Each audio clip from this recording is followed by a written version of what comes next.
loves! Magluto na naman si Lola ng dessert. So, ang aking dessert ay apricot. Ito ay galing sa kapitbahay. Ay kumuha ako doon sa apricot ito. Dati meron kaming puno nito, pinutol ni Lolo. Kasi magkadikit na siya sa figa, so pinutol niya. So, ito ay apricot. Ayan, apricot. So, magluluto ako ng pizza apricot. Parang yung figa pie. So, ayan na guys, magsimula na tayo. So, ayan. Meron akong ready do na. Ready do. Ayan. Meron na si Lolang ready na do.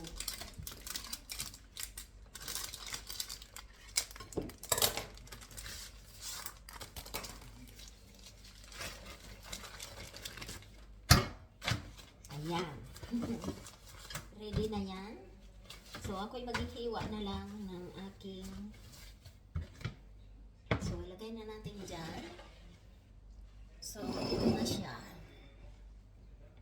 So, alisan lang to ng buto. Ganyan lang yan. Ganyan. Siya. Apricot. Yummy to guys. Ako pag kumakain, hindi ko kinakain ang balat.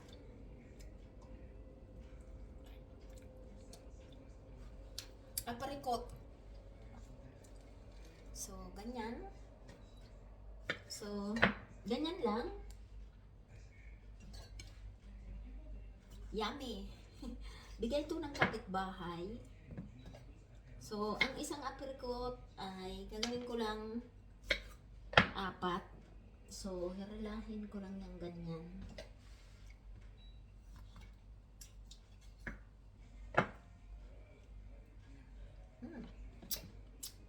Napakatamis. Galing to sa kapitbahay kasi mababait ang pransing kapitbahay namin. So, give and take. Binirigyan ko lang sila ng aking tanim na piga. Lahat sila ng kapitbahay, binirigyan ko.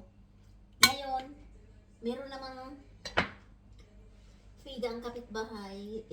Tinawag niya ako nung isang araw. Sabi niya, "Neng, mag-harvest ka." Sige. Yun nga isang kapitbahay namin, walnut. Walnut ang tanim niya. Tuwing December nag-harvest siya. So, tuwing December tatawagin niya kami ni Lolo Pierre ay kami na lang ang kusang kukuha ng, sa mga naghurulog na. So, ayan. Atong. So, ito na guys. Ayan, may tira pa. So, ito na ang mga buto. Ayan, mga buto. Inaralis yan. Mga buto yan. Mga buto ng apricot. So, ayan na. May natira pang unti. Ayan.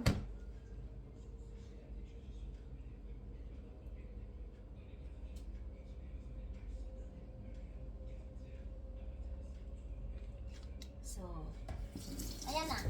Apricot. So, yan ang dessert namin ay apricot.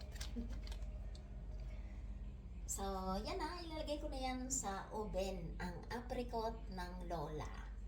So, thank you so much for watching guys. Ilagay ko na siya sa oven.